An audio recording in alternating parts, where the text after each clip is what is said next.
It all started on a quiet Saturday morning when I walked out to enjoy the peaceful view of the lake behind my house, only to find a complete stranger fishing right off what used to be my dock.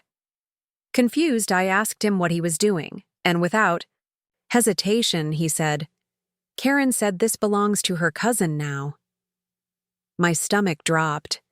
Karen, the infamous HOA president, had done a lot of petty things over the years.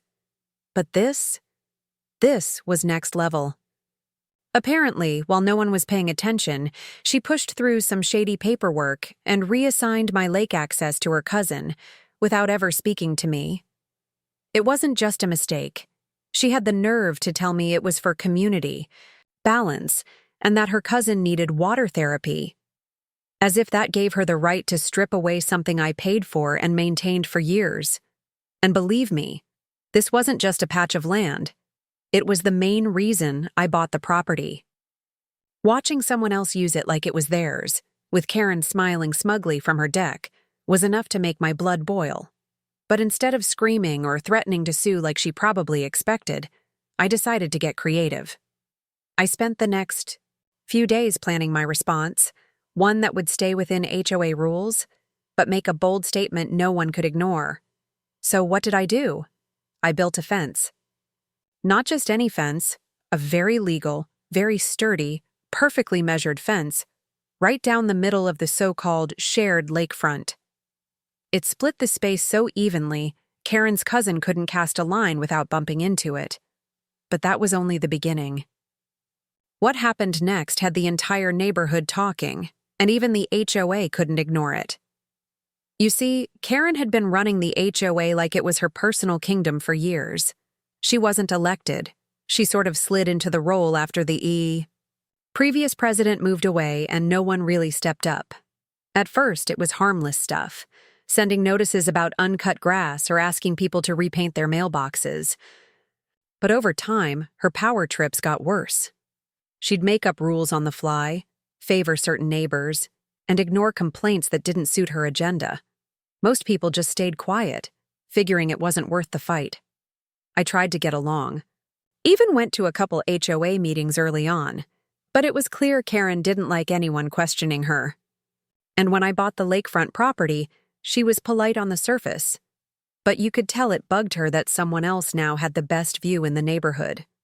Her cousin moved in a few months after I did, 3 houses down, and Karen always acted like she was doing him a favor. That's when I started noticing small things.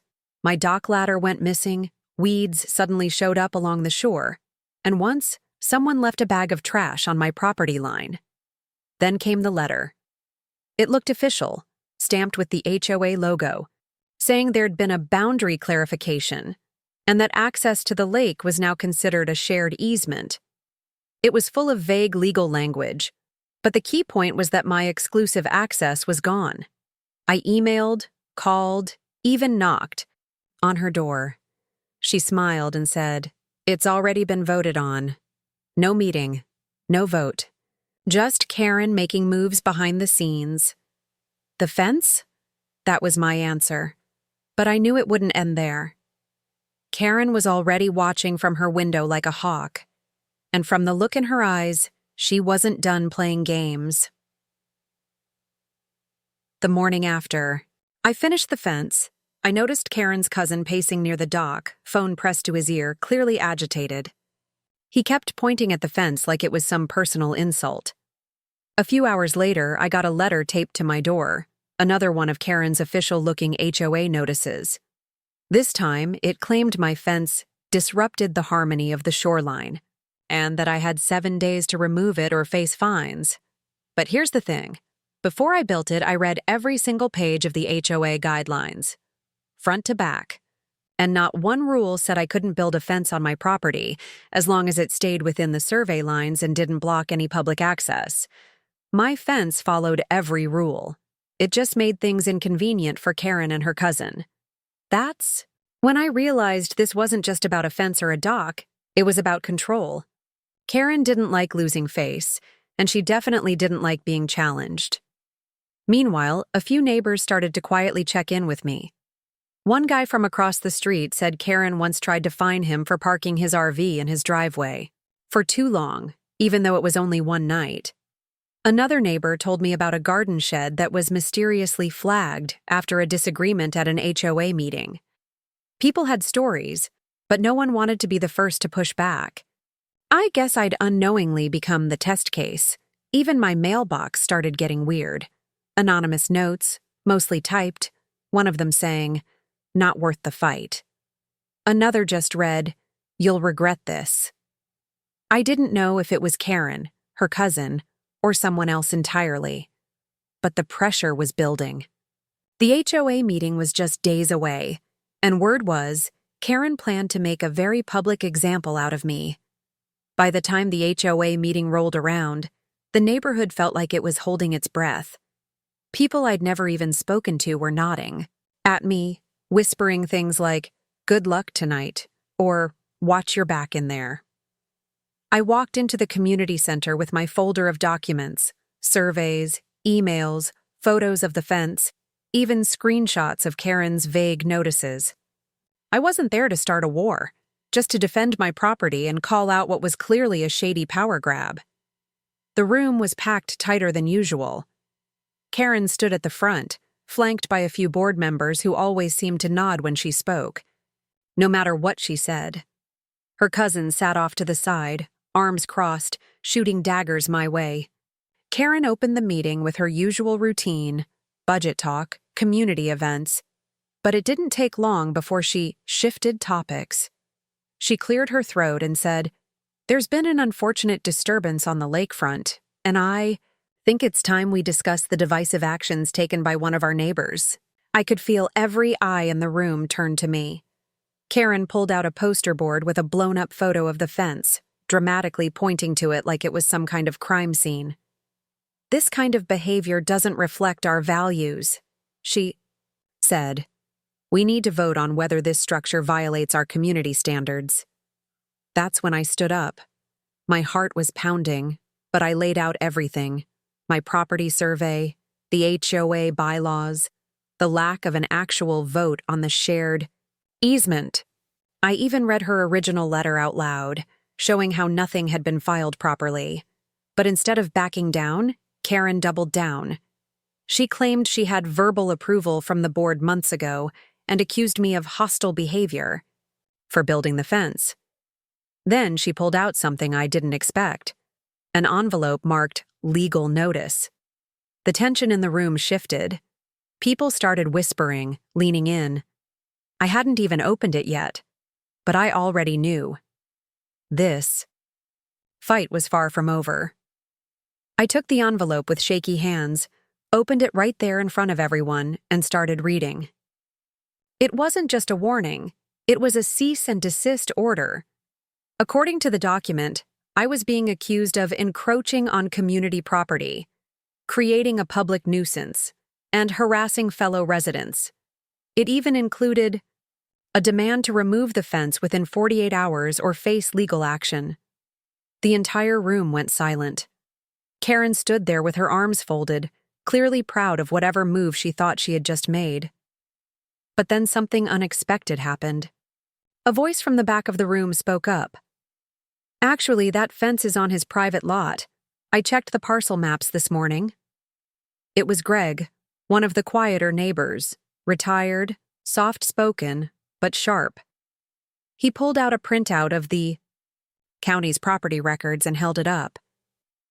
"Karen, you might want to double-check your facts before sending legal threats." Karen's face froze. You could see the panic flash across her eyes for just a second before she composed herself. "This isn't about lot lines.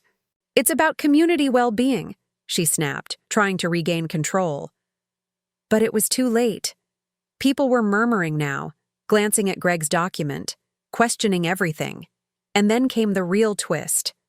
Another board member, Martha, who rarely spoke at meetings, cleared her throat and said, "I think we should talk about how that shared easement was approved in the first place. I don't remember ever voting on that." The room erupted. Suddenly, everyone was talking, questions flying, accusations rising, and Karen's carefully controlled story falling apart piece by piece.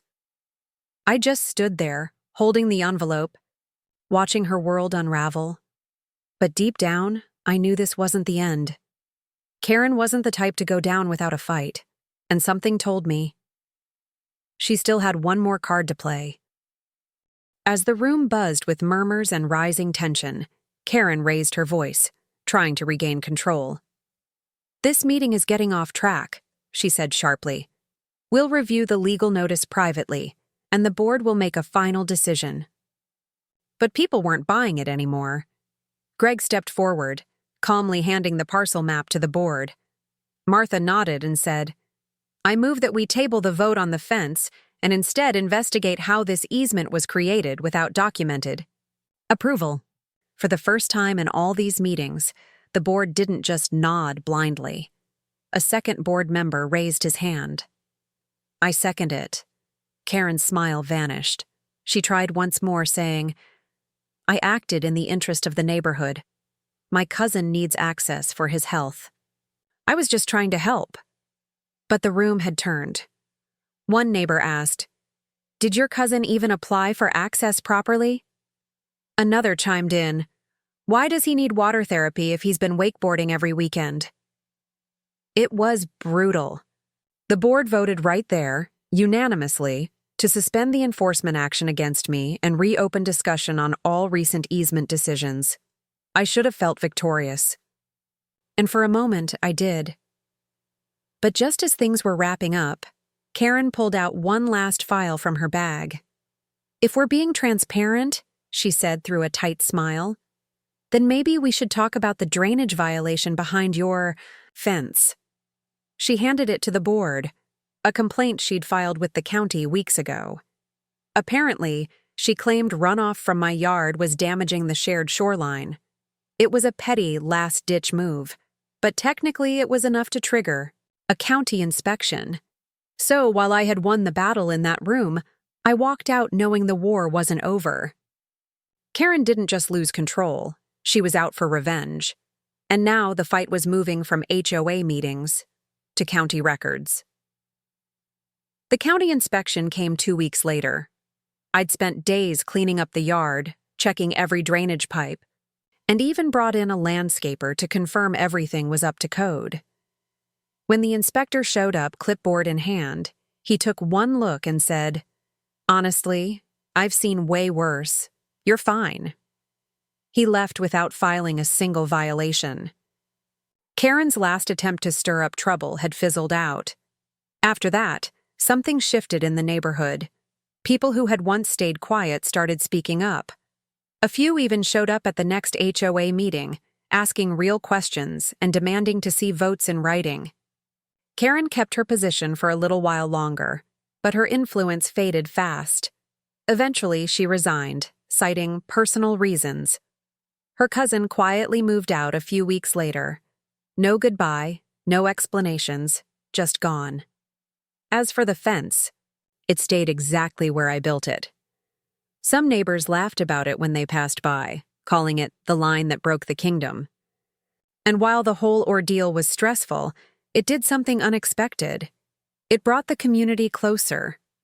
More people started talking, helping each other, and not just blindly following whatever the board said. Looking back, it was never just about the lakefront or the fence. It was about standing up to someone who had taken advantage of her power for too long. Homeowners' rights matter. Property boundaries matter. But so does holding people accountable when they forget that leadership is about service, not control. So, if you're dealing with an overreaching HOA or a Karen trying to rewrite the rules, remember this: know your rights, document everything, and don't back down when you're in the right. Sometimes the best way to draw the line is to build 1.